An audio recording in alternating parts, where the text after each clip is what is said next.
गुरु जब उसकी आंतरिक अवस्था और बाहर की अवस्था का समायोजन करता है तो शक्तिपात के माध्यम से करता है।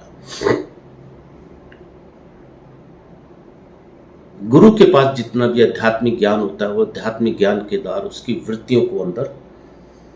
ब्रह्मांड की वृत्तियों को अंगूठे के माध्यम से, आगे चक्र के माध्यम से वो संवेदन करता है, उसके अंदर, उसके हृदय के अंदर बैठाने की कोशिश करता है।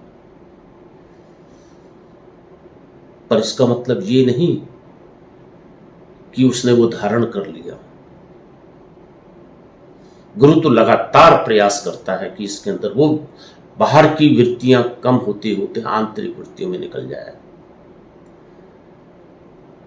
जब तक साधक या मानव कर्म के द्वारा गतिशील नहीं होगा, मन के द्वारा, चिंतन के द्वारा अग्रसर नहीं होगा, तो आंतरिक अवस्था को प्राप्त नहीं कर सकता।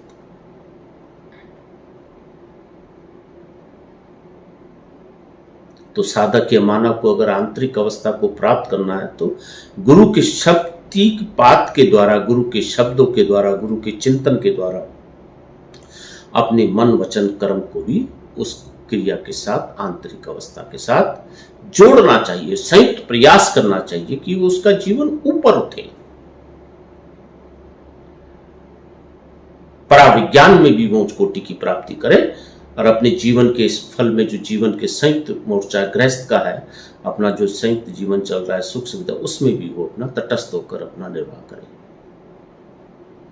पर निश्चय ही उसको अपने मन कर्म वचन के साथ, उसको गुरु के साथ लगातार चिंतन करना चाहिए, तब जाकर उसकी वृत्तियां, नकारात्मक वृत्तियां हटते हटते, छटते छटते, अंधेरा हटते हटते उजाले की तरह हो जाता है।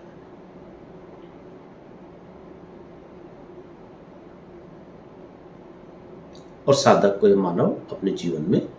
भली बुद्धि संस्कारित स्वरूप में अग्रसर होता हुआ, चेतन अवस्था में, विवेकपूर्ण अवस्था में, दीन दुखियों की सहायता करता हुआ, भला मानव बनता हुआ, जीवन के अग्रसर होता हुआ, सकारात्मक प्रवृत्तियों में आगे बढ़ता हुआ,